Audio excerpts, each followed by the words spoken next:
Welcome to Heroes and Droids, your guide to movies and TV shows about superheroes, sci-fi, Disney, and action. From Marvel to DC, from Star Wars to Star Trek, from James Bond to the Fast and Furious, we will discuss theatrical films and streaming delights you care about most. And tonight, I'm happy to say that we are doing the best films and TV shows, sometimes, of 2022. Yay! Where's the audio? Where's the audio? All right. I am your host, Doc Rotten. Let me introduce the rest of the crew before we get into things. Starting off with the Slattman, Christopher Slattery. How you doing, sir? Good. I can't believe we're already at the end of 2022. I swear it was just February. I've been feeling the same thing. It's like, wait, did Halloween come and go? What happened? Also joining us is award-winning filmmaker Christopher G. Moore. How you doing, sir? Doing good. Just want to let everybody know a lot of our horror film picks will not be in this list. So if you want to find out our horror film picks, go check out the Gruesome Magazine top 10 list that we'll be doing for that. So that if you're wondering like the top, 2022, where's the horror films? Well, that's in that list. So, and there's some that I kept in this list, but I didn't put it in the horror list. Yep. Same because here. Because of it being, more in our field, I guess. So. Yep.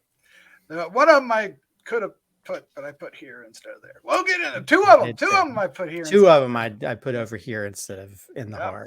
Yeah, easily could have done. So yeah, there will be a number of what you might consider to be a top 10 film, but check out the H&R one. Yes. All right. So what we're going to do tonight is each of us is going to list our top 10 and honorable mentions. And after we do, we'll give you a little brief explanation why we picked each one. And then afterwards, the other two co-hosts will discuss the items in there, item or two, and then we'll just keep going until we're done and wrap up the year and then start preparing for the most anticipated of 2023 already. Oh, cat's pajamas. And some of those we've already talked about last December. We did. Some of the ones, yeah. And some of them may not actually make the list, even though they're now 2023. That's a different story altogether. And some of the ones, it'd be interesting to check like what we thought was going to be the best and what actually ended up on the best. That'd be fun. What the most anticipated, which ones actually made it. I should have done that beforehand. All right, well, let's dive into things. Let's just do it. Slattman, you are up first. What are your top 10? All right, so I'm going to start with some honorable mentions. These are things that I thought were great or good, but didn't quite make the top 10. In no particular order, Werewolf by Night / Guardians of the Guardians Holiday Special, Unbearable Weight of Massive Talent, Obi-Wan Kenobi the Show, Turning Red, and Doctor Strange in the Multiverse of Madness. So everyone give a great round of applause to our runners-up. Yay! And just to clarify, I have not seen Everything Everywhere All at Once or Avatar or Top Gun Maverick, so please don't yell at me if these are not in my top 10. Number 10 is Enola Holmes 2. This one actually was kind of a surprise to me because I was expecting something along the lines of what the first one was, which was a good, fun movie. And it actually kind of came out and it was a little bit better in almost all regards, in my opinion. And it just hit me right in the feels at times too. I really enjoyed it. It was just fun. It was just a good time. Number 9 was number 9 was Miss Marvel. Probably one of the best on-screen depictions of family that we got in 2022. True. And that's enough for top 10. Number 8, Bob's Burgers movie. I freaking love Bob's Burgers, and this movie just puts a smile on my face every time I watch it. Number 7, Sonic 2.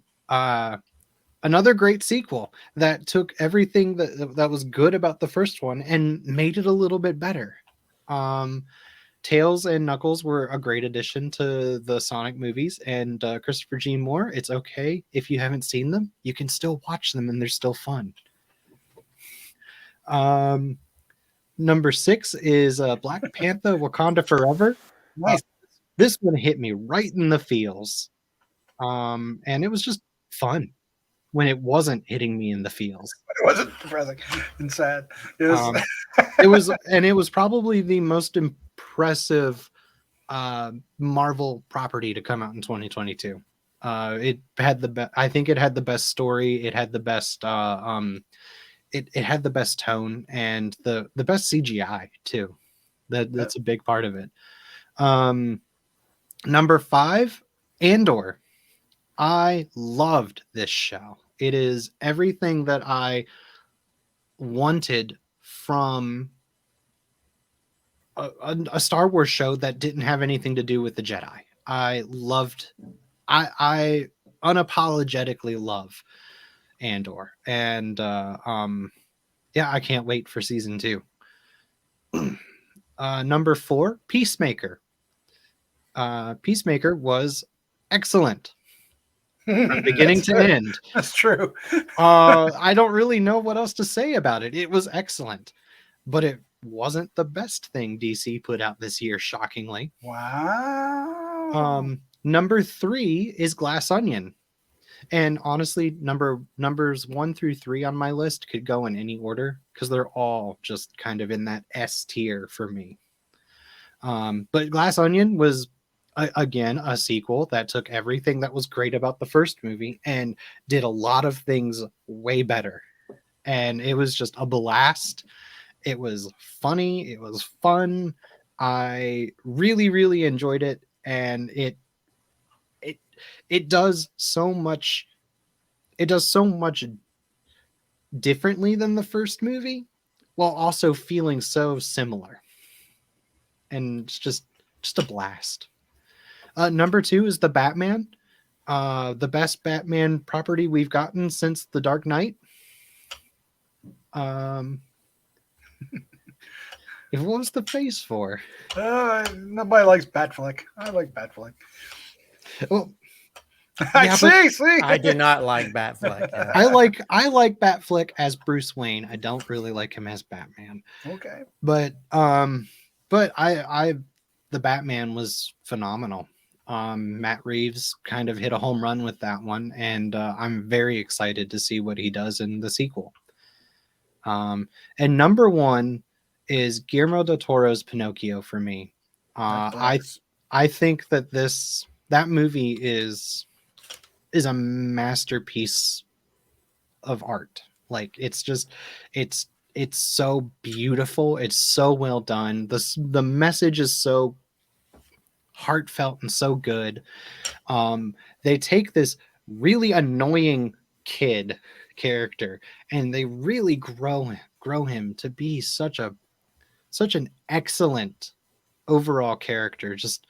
They do such a great job with it, and all of the characters are so well voice acted. All the the animation is amazing. This is easily my of the movies I saw for 2022. It is the best movie that I saw, like overall, just movie or show. Very good. Very good. 3 of your top 10s are Netflix films. There's something to be said about that, I suppose. Yeah, that's shocking. Yeah. Now, tell me how I'm wrong. I don't think you're wrong at all. I haven't seen Glass Onion. I'll talk about that later, but and I haven't seen Pinocchio yet. I've seen the first 10 minutes, and so I have to go back and watch the whole film. Enola Holmes, I'm glad you included that. I really enjoyed that as well. It didn't make my list though, or even my honorable mentions, but okay. But no, it's there. I see it. Oh, it isn't? Okay, it's in my honorable mention. It's not in mine. I like I said, I was wanting to put more shows in there, but I had a lot more movies I wanted to include. So yeah, I wish I'd loved Andor more.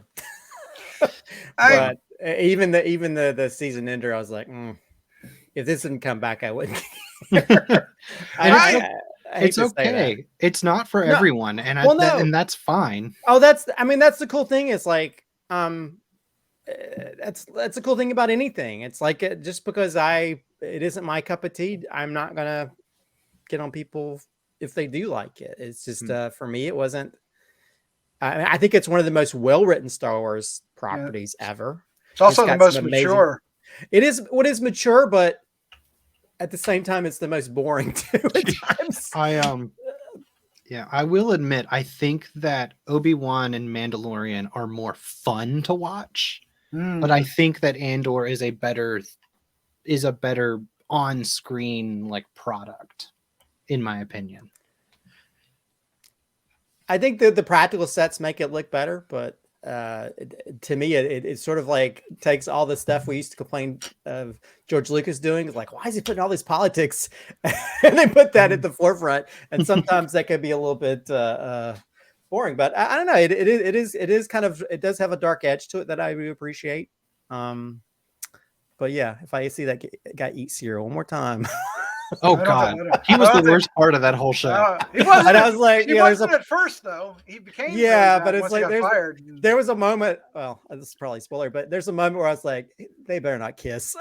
You guys better not kiss. I'm gonna be mad. I had that same thought. If that had happened, that probably wouldn't have made 5. It probably would have been bumped down to like 8 or 9 at most. Somebody did a movie poster of them together like that, saying, "I stalked you."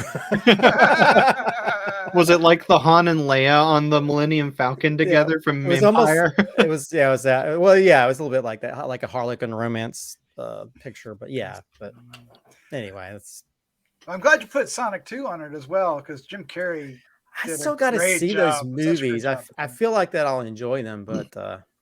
If you go in with low expectations, they're excellent. If you go in with high expectations, I think it'll deliver too. They're just really fun movies. It'll be curious to see if Mario can match it. Yeah, and with illumination behind it, I don't know. You don't know if they can, or you don't. I don't think it will. I haven't been impressed with an illumination movie in a very long time. So. I've actually been impressed by the trailer, so I'm actually I'm looking forward to that, because I think they have that kind of sense of humor, and even just seeing the elongated version, his accent doesn't bother me anymore. So yeah, I guess we'll see. Yeah, it'd be interesting once we stop recording what films you will think of, like, oh, why didn't I include that? Yeah, why didn't I include that? All right, Christopher, you're up next. What are your top 10 films? Well, I'll do the honorable mentions first. Unbearable Weight of Massive Talent, I thought was a really fun film that not many people talk about as much. And Pedro Pascal is great in it, and Nicolas Cage is just so amazing. And it has a great Nicolas Cage, and it has a great ending. I'll just say that much with what happens at the end. But anyway, the Obi-Wan Kenobi show, Moon Knight. Nice. And actually, the Director by Night, which was the documentary about the filmmaker who made Werewolf by Night. I love that. That's like one of my favorite behind the scenes movie documentaries, because it's made by his brother, and it's to me that was better than Fabelmans. Oh wow. Wow. Let's see. Christmas Story Christmas. I was really impressed by that as someone that was a big fan of the original Christmas Story movie, and Christmas Story Christmas, because it took place in the 70s. I kind of like, okay, that's my time period. And it had that sense even had a little bit dark sense of humor to it as well at times that I really enjoyed. Wakanda Forever did not make my top 10 list, but it's in my honorable mentions. I enjoyed it, but just didn't enjoy it as much as the first, even though I appreciate what they were going for. Bullet Train was a lot of fun. Had a lot of fun visual action stuff in it. She-Hulk, I thought was great, was fun. Miss Marvel and the Guardians of the Galaxy holiday special, I thought was really enjoyable. So that brings me to my top 10. Number 10 is Elvis. Elvis. And Yes. maybe it's just because I grew up with my mom who was obsessed with Elvis and actually had a signed picture that her grandmother got for her when she was young, and actually saw one of Elvis's last performances before he died. I just grew up with Elvis in the home, and I think Austin Butler did an amazing job. My only nitpick is I wish somebody to cast someone other than Tom Hanks in a fat suit. As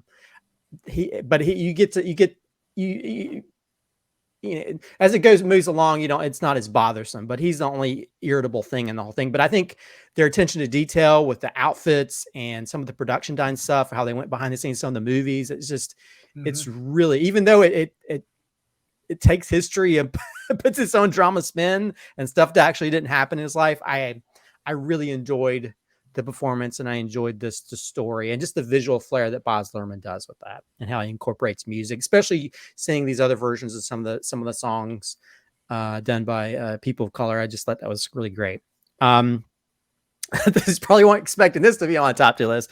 Chippendales Rescue Rangers. No, I wasn't expecting that. Oh my God. I really enjoyed this. I thought this sounded like a stupid concept, but it's basically the best sort of sequel to Who Framed Roger Rabbit that we've forgotten. It's almost like a new version of that, and I thought they did a really great job of just incorporating these characters, and also just having fun with a lot of the different animation characters and stuff. And it was really humorous and fun. I had a great time with it.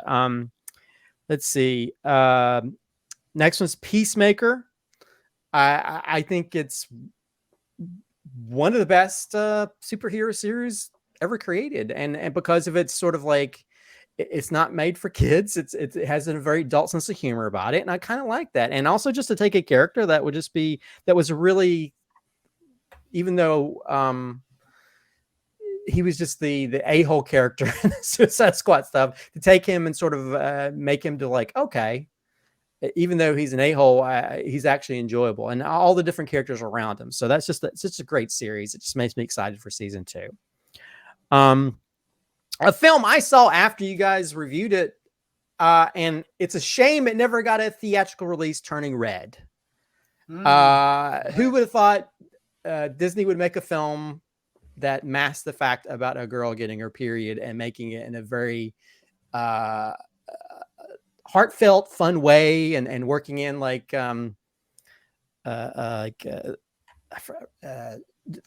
Asian boy band type groups and stuff. Yes. And it's just a great. I mean, again, I like seeing these stories that we don't normally see in animation, and that was just a fun story all around. And some great animation too. And I think it's really a shame that this does not get, because I think it would have done well in theaters. It's a shame they didn't have confidence in that. They're just going to throw it on Disney Plus. So, but it is what it is. But I think hopefully a lot of people got to see it when it was on Disney Plus. Let's see. The next one's actually a film I just saw today. A film called Decision to Leave. It's actually Park Chan-wook's latest movie. That it actually has elements of like Hitchcock and De Palma, but it also has an amazing visual flair. Park Chan-wook is like one of his more underrated films is Stoker, and he's just amazing with his camera work, and also just the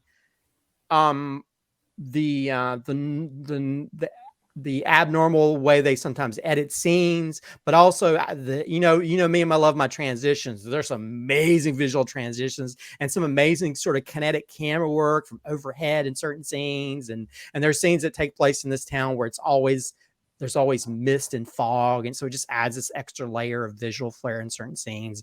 And it just has that kind of like story where like this cop who's very enamored by this suspect, and you want to know, did she kill her husband or did she not? And so it has a kind of Hitchcockian, De Palma-ish way about it, but with really interesting characters. And anytime Chan-wook Park has a new film, I'm always about it. And I want to be 1/1,000,000th element of what he creates. And chef's kiss on some of the visual flares in this film. The number 5 is the Batman.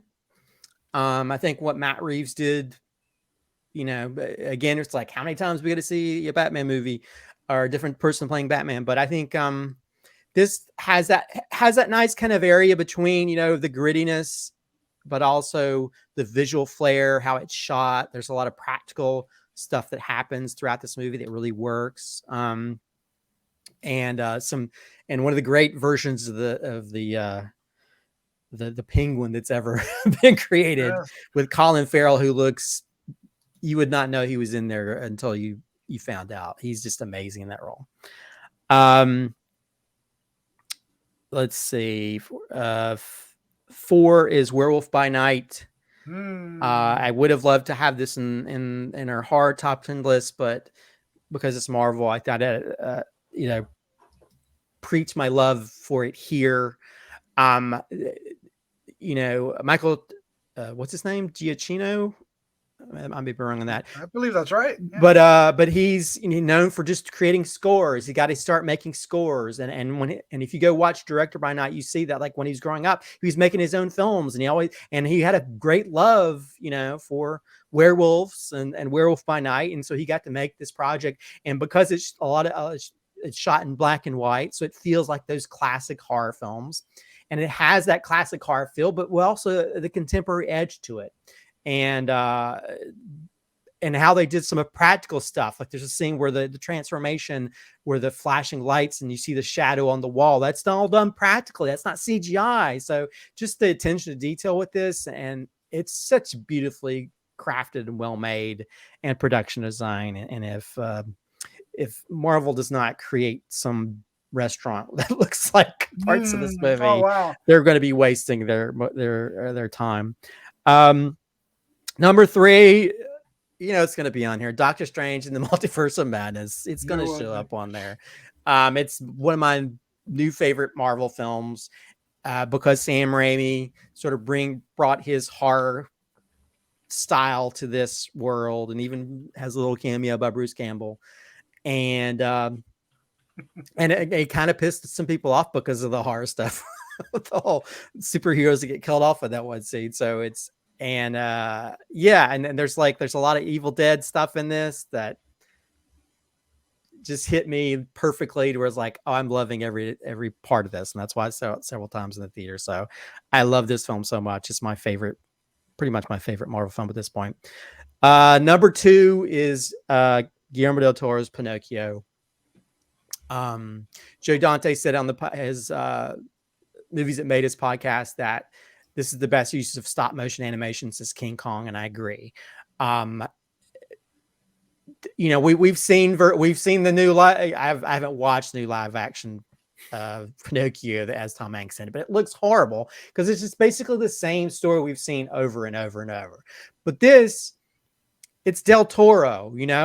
Who would have thought we'd have a Pinocchio that deals with loss, with grief, with death, with Italian fascism? Who would have thought we'd have all these elements, these dark elements? This film is not made for kids. It's made for adults. Yeah, it has like the sing-songy type stuff, but also just the use, just the attention to detail with the use of even how Pinocchio moves. He doesn't, and also just a lot of the scenarios it go into that goes in some deeper elements that kids were like, I don't know what's happening here. So, and I was crying by the end of it. It just had me in tears by the end. It's a beautiful story with great characters, with that, and it has that dark edge to it. It has humor in it, but it has a dark edge to it that Del Toro is known for, because he's always dabbled in this.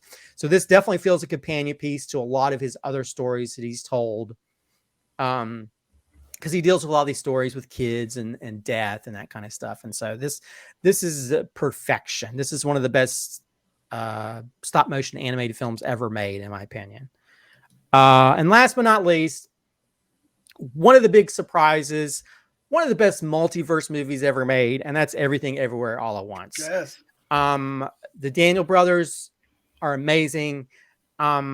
this is perfection with some amazing performances by Michelle Yeoh and Ki Kwan. I might be pronouncing that wrong. Jamie Lee Curtis, who plays against type. Everybody's just amazing in this. And it's such a bonkers film. I mean, you have a girl fighting a guy with a dildo. So it's definitely and it has like this wacky sense of humor about it with all the multiverse places, but also at the same time, even though, I mean, there's a scene involving rocks that is more emotional than scenes with live action people.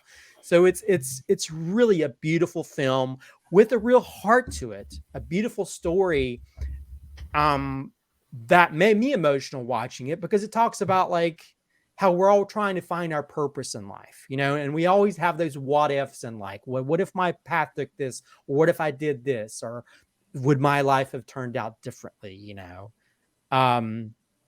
So yeah, it's a really beautiful story.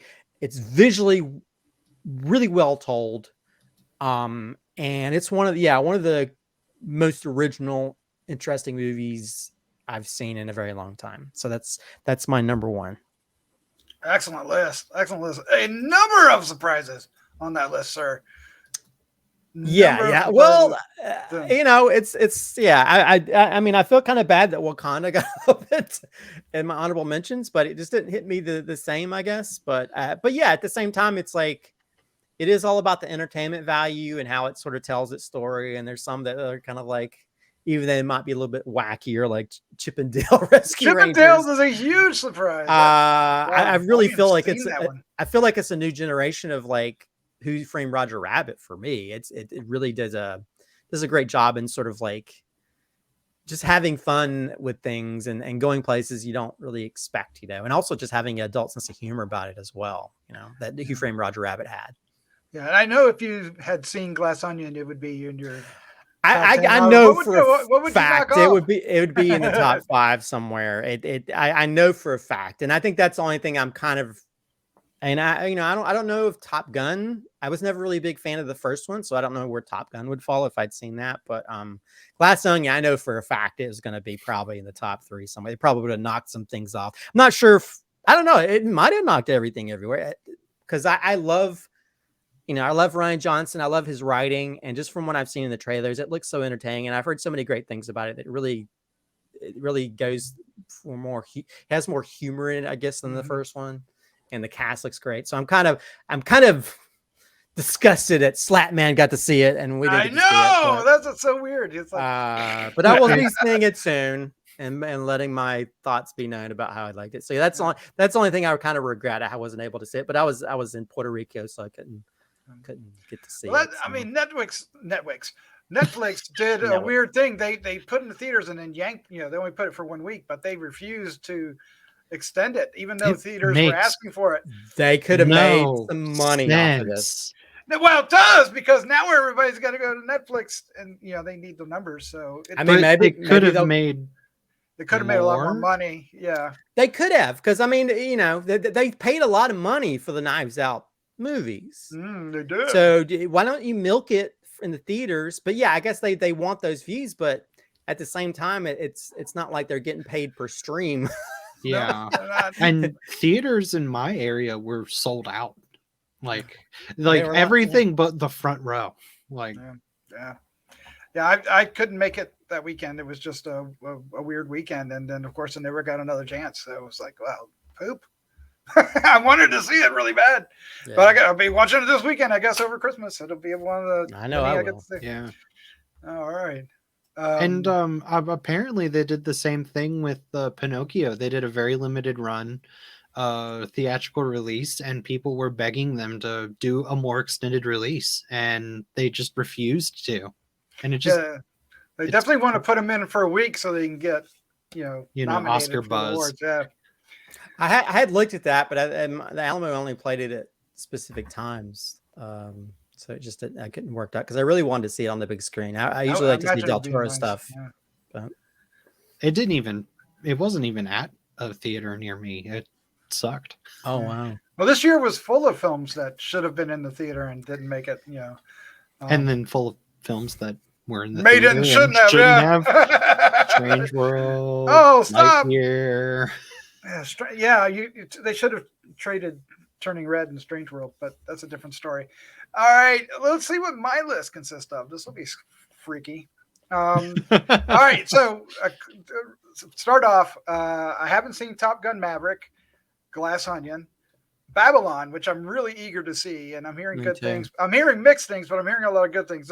And the good things are addressing the things I like about films. So I haven't watched Pinocchio, the Guillermo del Toro version, and I haven't seen Bones and all those are potentially ones that would end up on my list. My honorable mentions is all over the place and strange. Lost City and Bullet Train. I kind of what's interesting about them, they're both really good. They're both really funny and they're action comedies, but they're also filmed really close together with similar cast members. So other cast members make guest appearances in the other films, and that's why. A lot of funny stuff. It was great. And both of them are great. Enola Holmes 2, Sonic 2, Peacemaker, only because Slattman mentioned it. I would have forgotten it, and I'm turning red because you guys mentioned it. And which is interesting because I had Turning Red at number 10 at one point, but then forgot to put it in honorable mention. So go figure what happened there. And of course, Thor: Love and Thunder, because of that. Because of the goats of nothing else. I had a great time with Thor: Love and Thunder, but it didn't have a good enough time for it to make the top 10. All right, so let's do this. Number 10, Doctor Strange and the Multiverse of Madness is number 10 for me. It was a blast. It was a lot of fun, and the only thing is, well, the Wanda thing, right? Everybody start bringing up the Wanda thing afterwards. That her character kind of didn't behave in a really strong way. It didn't, and that started bothering me over time, and it's kind of stolen some of the love for it for some reason. But at the same time, there's so much in this movie visually, that's in there that's just wonderful. The worlds that we get to explore, like even though they're just so brief when they go flying through the multiverse, and one time they're like watercolor paint and they're dinosaurs at one time, and there's just so many cool stuff, and we get references to What If, sort of, yeah, and a lot of fun, like a lot of good. There's a lot of great stuff in it, kind of hidden in it. And of course, we got the fan casting of Reed Richards, even though he turned into Silly String. Damn you. But it was worth it. It was worth it. Number 9. My butt is not happy about this, but I am. Avatar: The Way of Water, I put at number 9. It is, by the time you get everything done and the commercials and the trailers out of the way, you are there for 4 hours. You're there for 4 hours, and that's a long time to be sitting in a theater nowadays. But this film is visually amazing. It transports you to Pandora in a way that the first one wanted to and did at the time, but not as well as this one does, which is. It's just shocking. I think it kind of proves the thing, don't bet against James Cameron, even though you think you should. The characters that I didn't like so much in the first one, I like a whole lot here. They introduced new characters, the family, and they are really looking forward to seeing more of them. And that's the strong point. And, this is really focused on family, and it really works. It really works. And you explore this new world, the sea world of it, and that really works well. And there's each character has their own little connection with the world, and that really works. And then they make a villain from the first one a wholly different character in this and in the last one, in this one, and it improves. It improves on the bad guy. Improves on the bad guy. Makes him so much more rounded, and there's so much more depth to the character. And I didn't see that coming. I didn't see that coming at all. Very good film. At number 8, The Batman. Matt Reeves. I love Matt Reeves' work, and he did not disappoint with The Batman.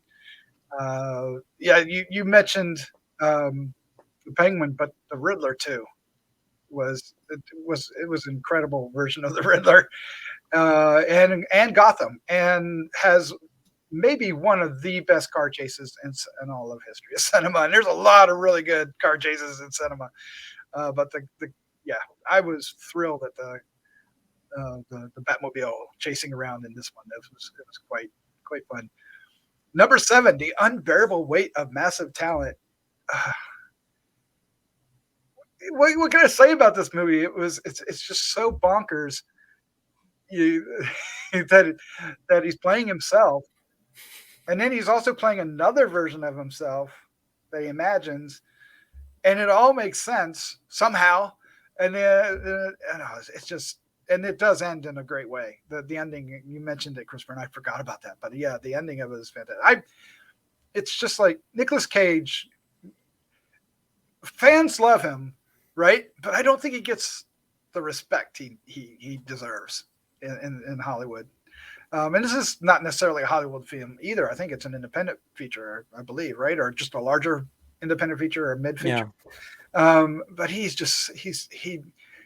gives it all in every film he does. Even if the film's bad, he's great in it. And he absolutely is fantastic in this. And the chemistry between him and Pedro Pascal.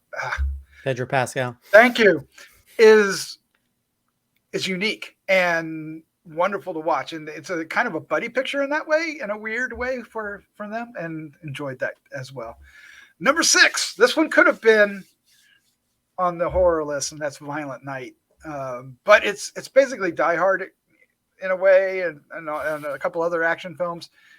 It does have the supernatural thing of the Santa Claus, and they make use of it, but it's not overly used. It's used sparingly is pulling it back too far, but it kind of gives you an idea of what it is. And of course, the performance is just fantastic, and it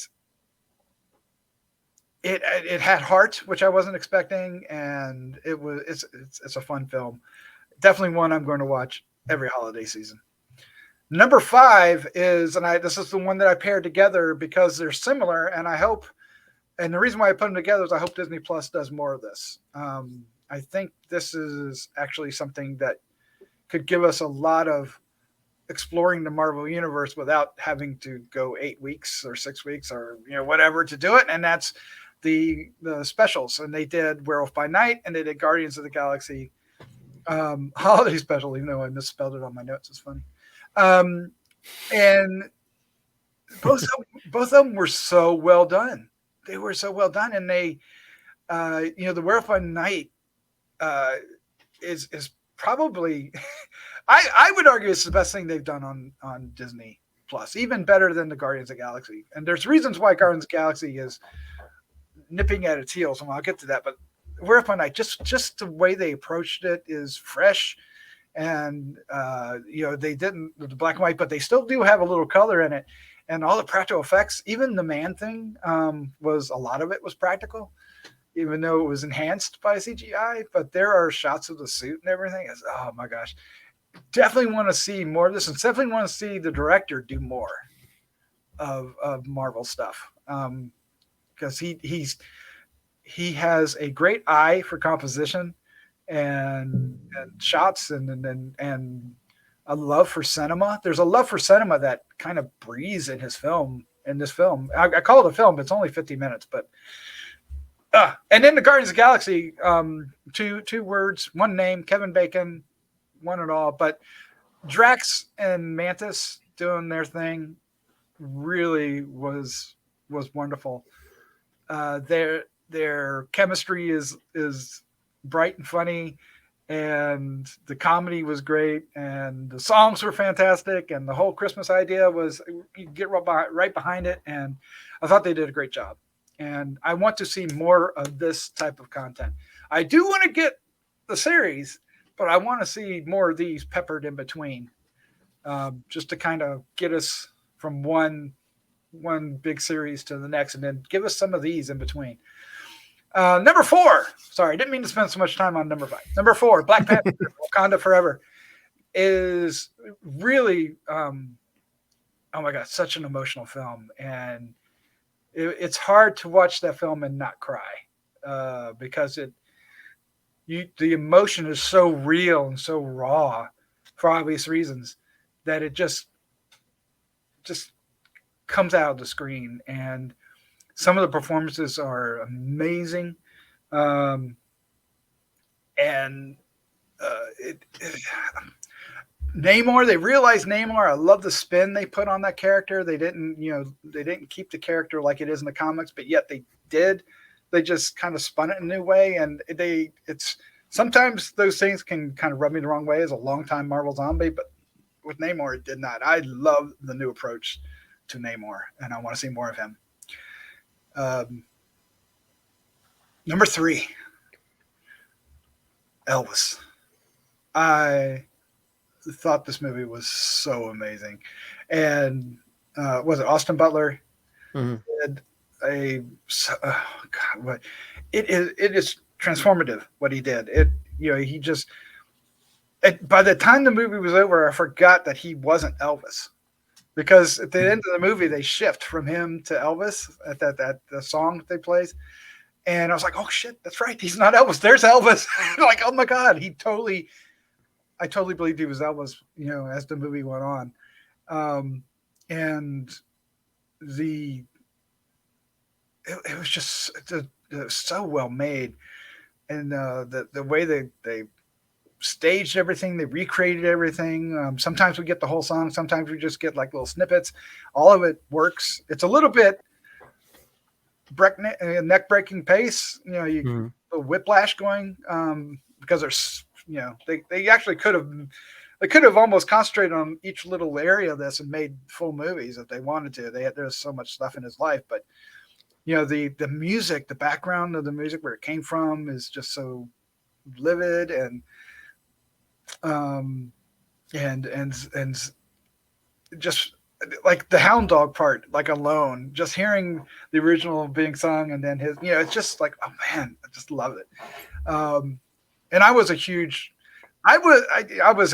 but I was an Elvis fan, but I was also a Beatles fan too. But I watched like the specials on TV, and I was wanting to go see him. I was living in DC at the time. I was wanting to go see him in concert, and I almost convinced my dad that we could go, that he would take me, and then he passed away before he made it to DC that year. But yes. Oh my gosh. Good job. Amazing job. Like it's amazing job. I can't stress how much I was impressed by Austin Butler. Number 2 was a huge surprise for me. I just wasn't expecting much from it. And on a whim, I said, let me go ahead and watch this. And it was 3 hours long. And I said, I'll just watch a couple, 20, 30 minutes of it just to see what it's like, and then go on to bed. No, I stayed up to 2 o'clock in the morning watching this damn thing. It caught my attention, would not let go. And it's RRR. For the Indian film. It is. I don't even know how to express how this movie enchanted me. We've got these 2 guys who are opposing characters, and they don't know it, but they bond. They make this bond, and they're actual characters, but the story is entirely fictional. They never met, but so it's a fictional retelling, and which I have no clue about the backstory.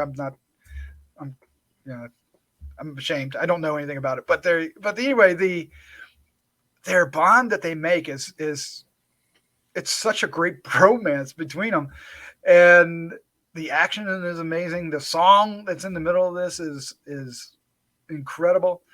The CGI, even though it's I can definitely tell it's CGI. It's a couple steps behind what Avatar is doing, maybe quite a few steps, but at the same time, it works in this film, and it's integrated so well.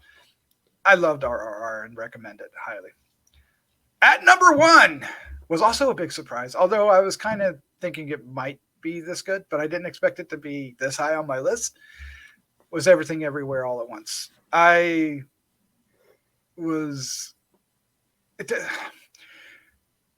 This movie just it's so full of emotion, so full of discovery, and so full of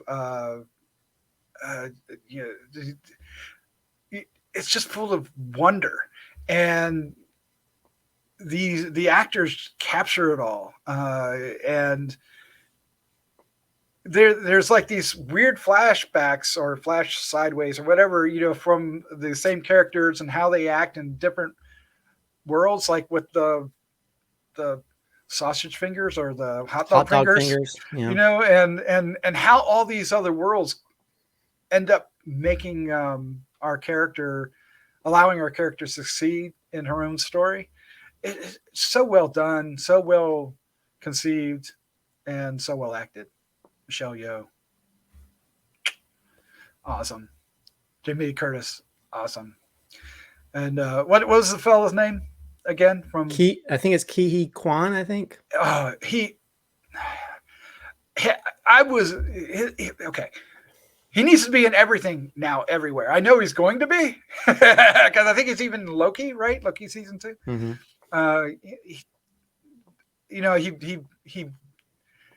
He went behind the camera to do other stuff in the business instead of acting, and then came back because he saw, I think if you heard the stories, was it Crazy Rich Asians or something? Mm-hmm. And he saw that and realized that roles had changed, and then he gets this one and he knocks it out of the park. He's so freaking talented, and man, great to see him. And I can't remember who the lady is in the film. That's the daughter. I think it's Stephanie Sue. I think, yeah, and she is wonderful as well. Don't want to shortchange her. I should have all these in my notes, and I don't. I apologize, but yeah, I can't say enough about Everything Everywhere All at Once, and dying to see it again. And I just don't have Showtime. Just have to buy it. I know. I got so much to buy. There's so much out there. It's. I don't know what we're going to do. The theaters are back, and we're getting all these great theatrical films, and then streaming is not letting up. Streaming is just still hammering, and not only is it hammering, it's putting out increasingly good content. I mean, even Netflix we in the past have trashed their biggest properties, right? Are putting out some amazing quality stuff now, and other streaming outlets are too, from shows to movies. Just to be clear, Netflix is still putting out trash. Oh, they're just putting out a lot more quality stuff, as well as a lot of the trash. But if it wasn't for Netflix, a lot of people probably would not have seen RRR. That's true. That film. I mean, I'd already heard a lot. I mean, I still haven't seen it myself, but I mean, there's a lot of people that are, it's become really has a cult status. I mean, there are guys now working on a sequel to it. Because it's done so well. Now they have like special screenings in place, but I'm sure there's a lot of people probably would not have seen that if it was not available on streaming. So it is creating an availability for films that in the past people probably would not have seen, and that's a good thing, I will say, I did see Avatar. It is visually amazing, but even though the film's about like saving the environment, it recycles so many elements from other films. Oh my gosh! That the more I think about it, the more I don't like the story. So you're telling me it does this exact same thing that the first one did? No. Except I don't think the first one just took Ferngully. This one actually steals from himself. He steals from Titanic. He does. He steals a great deal. He steals from like Terminator. How he changes villains. He steals from True Lies. He steals from every property he's ever made. He steals from Aliens. He steals from so many elements of his own films that, it's a beautiful film. I spent the whole film like a little kid looking at candy, at the candy store. I was like, oh my God, how are they? I was more just amazed by like, wow. I was watching like, look at the water dropping off of the character, or look at all the I mean, I was. Visually, it's some of the best CGI that's ever been CGI, but the story is crap, and to sit there for 3 hours, I feel like, okay, we're gonna go to a lava planet next. What do we? I mean, I'm not to be honest. I I hope he doesn't make any more because I don't really want to see anything other than that. But it is an amazing achievement what they were able to pull off. I didn't even put it in my honorable mention because I was like, I should have probably because of the visuals, but the more I think about the story, the more I hate it. So it's I enjoyed the story, and I thought it's beautiful to look at. For It's 3 hours, really, it went by really quick for me. yeah. I mean, and I will say there's some great scenes in it. There's a scene that I will say it reminds me of Jaws. There's an underwater creature chase scene that's pretty crazy, but at the same time, I was like, there's times where they'd smile and look kind of wonky, you know. And then there was like one part where, well, this isn't giving anything away, but Sigourney Weaver plays this younger child of herself, of her character, and there's one part where she emotes, and it's like it's so obvious it's just the adult trying to make a kid sound. I was like, oh, what's happening here? But she's but she's a unique character, so it worked for me. But, I think it's cool to get, but at the same time, like I had to make sure my bladder was totally empty when I went, and because I recommend that as well. I didn't drink any soda. I didn't I'm not gonna do anything. I'm not gonna, but it's just not anything I'd it visually looks amazing, but I don't know. I just by the end of it just seemed it's too long. It should have been edited down. That was my complaint, but that's why it wasn't on mine. Well, it could have been 2 films. It could have easily been 2 films. But I'm kicking myself that I didn't go see Violent Night because I knew I would have enjoyed the so good. Slay Hard is what I call it. It is Slay Hard. Oh my god, that's such a great name. But yeah, you had some good titles in there. Yeah, I also regret not seeing Violent Night. And after hearing the two of you, I also regret not seeing Everything Everywhere All at Once. Oh, you need to see it. That was yeah. I would imagine that Glass Onion is going to knock something out of this list, and it may just rearrange the entire list at the same time. Top Gun Maverick, everybody's been praising it. I think that's only, but I think it's one of those things where it's like I wasn't that big of a fan of the first one. But then somebody had mentioned that there's almost like a Star Wars trench run scene in it or something. Oh, wow, nice. Okay, maybe I might like it because it was very Star Warsy. And I've had friends that swear by it. And then you have other people that it's like it's just military propaganda film. But just to see a lot of him actually in the planes and stuff, and especially if you see that new thing they're promoting, the next Mission Impossible film where he jumps a bicycle off a cliff. Did y'all see the video of him? He literally posted a video of him skydiving from a plane and saying thank you for the positive reactions, and he literally does that and then just jumps out of the plane. I've seen that one, and I've seen the whole thing where they show him prepping this in Norway. They built this huge ramp so he could jump an actual motorcycle off of the ramp off a cliff. And then I was like, imagine if you were the insurance company, you're what like, if, oh my God, what if he died? I mean, he is one of the most fearless actors to have ever lived. He's crazy, but in order to do the stunts he does, maybe you got to be crazy. Maybe he thinks, well, I'm not going to make a Scientology joke, but oh man. Well, I do this every year. I need to make better notes as I go through the year because I kind of look at these lists and I kind of judge it not only by the score I gave it at the time, but does it still resonate now? And and sometimes some of the ones that could resonate now just get steamrolled over, and that's unfortunate. And I think I just need to better organize myself. I usually do this every year, like January and February, I'm writing down. And then by March, I'm all tired and I forget to do it. And then once I forget, I don't ever go back. And I got to better myself because I could literally, these were all on a piece of paper, I could throw them up in the air and however they landed. I said this on the horror one as well. they're all so close that, you know, I could change this list up on a whim and be okay with it. I originally didn't have numbers because I was just like, I don't know what the order is, but these are the ones I want to talk about. And I did put some numbers onto them, obviously, because I said that, but even changed that right before the show. I swapped two of them.